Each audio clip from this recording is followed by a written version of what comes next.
సుబ్రహ్మణ్యం గారు, గతంలో YCP party అధికారంలో ఉన్నప్పుడు జగన్మోహన్ రెడ్డి గారు 3 రాజధానులు అంటూ కొత్త అంశాన్ని తీసుకురావడం, ఆ దిశగా ప్రభుత్వం కృషి చేయడం. తర్వాత మొన్న జరిగినటువంటి ఎన్నికల్లో కొంతమంది నుంచి నిరసనలు కూడా రావడం, ఈ అంశం మీద విభేదించడంతో ఈ కారణాలు అనేకం వారి ఓటమికి.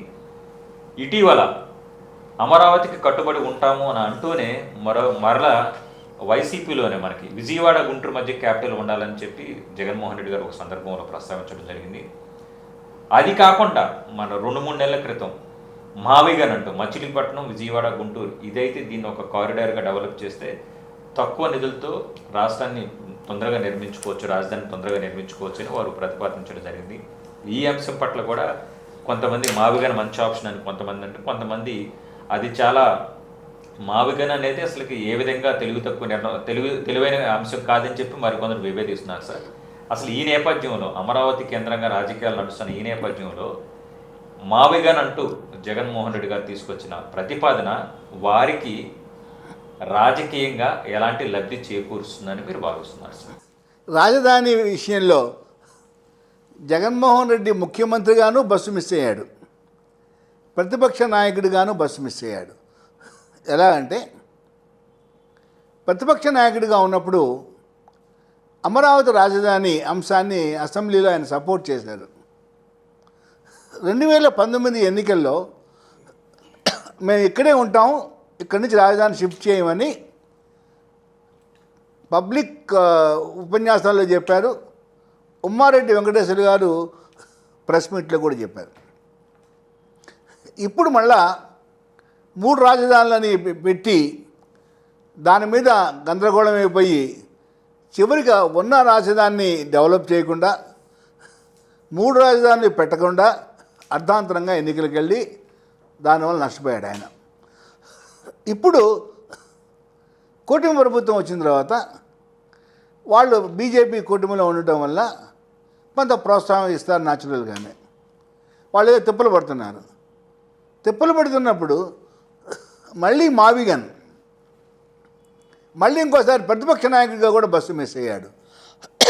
ఎలా అంటే, నేను చాలాసార్లు చెప్పాను, టైమ్స్ ఆఫ్ ఇండియాలో నా అభిప్రాయాన్ని కోట్ చేస్తూ కూడా 1-2 సార్లు సందాని గారు రాశారు. నేను అప్పుడు ఏం చెప్పానంటే, అసలు అమరావతి అనేది కరెక్ట్ కాన్సెప్ట్ కాదు. విజయవాడ, గుంటూరు, తెనాలి ఈ 3 ప్రాంతాల్లో ఎక్కడెక్కడైతే ప్రభుత్వ స్థలాలు ఉన్నాయో అక్కడ గనక ప్రభుత్వ సంస్థలు, అసెంబ్లీలు, గవర్నర్ గారి బిల్డింగులు, ఎమ్మెల్యేల బిల్డింగులు ఇలాగా డిస్ట్రిబ్యూట్ చేస్తుంటే, డిస్పర్స్ చేస్తుంటే 3 ఏళ్లలో 2018 కల్లా ఓ పెద్ద ట్రై సిటీగా ఫామ్ అయిపోయేది విజయవాడ, గుంటూరు, తెనాలి. ఈ ఆపర్చునిటీని చంద్రబాబు నాయుడు గారు పోగొట్టుకున్నారు. ఎందుకు పోగొట్టుకున్నారు? ఆయనకు ఒక పెద్ద అబ్సెషన్, నేను ఒక మహానగరాన్ని సృష్టించాలి అనే ఉద్దేశంతో ఆయన తీసుకెళ్ళి కొత్తగా అమరావతి రాజధాని అన్నారు.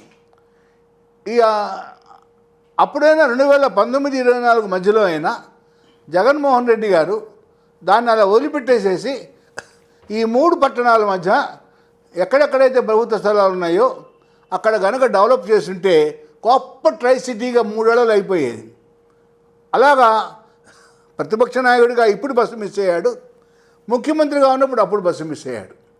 కాబట్టి ఈ మావిగన్ అనే కాన్సెప్టే కరెక్ట్ కాదు, తప్పో ఒప్పో అయిపోయింది.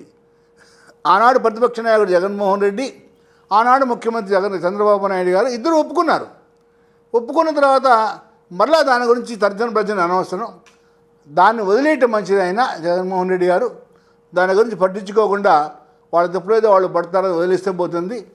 ఏదైనా పొరపాటు జరిగితే, అవినీతి జరిగితే, నిర్మాణాల్లో అవకతవకలుంటే తప్పకుండా ఒక ప్రతిపక్ష నాయకుడిగా పాయింట్అవుట్ చేసే బాధ్యత కూడా జగన్మోహన్ రెడ్డి గారికి ఉంది.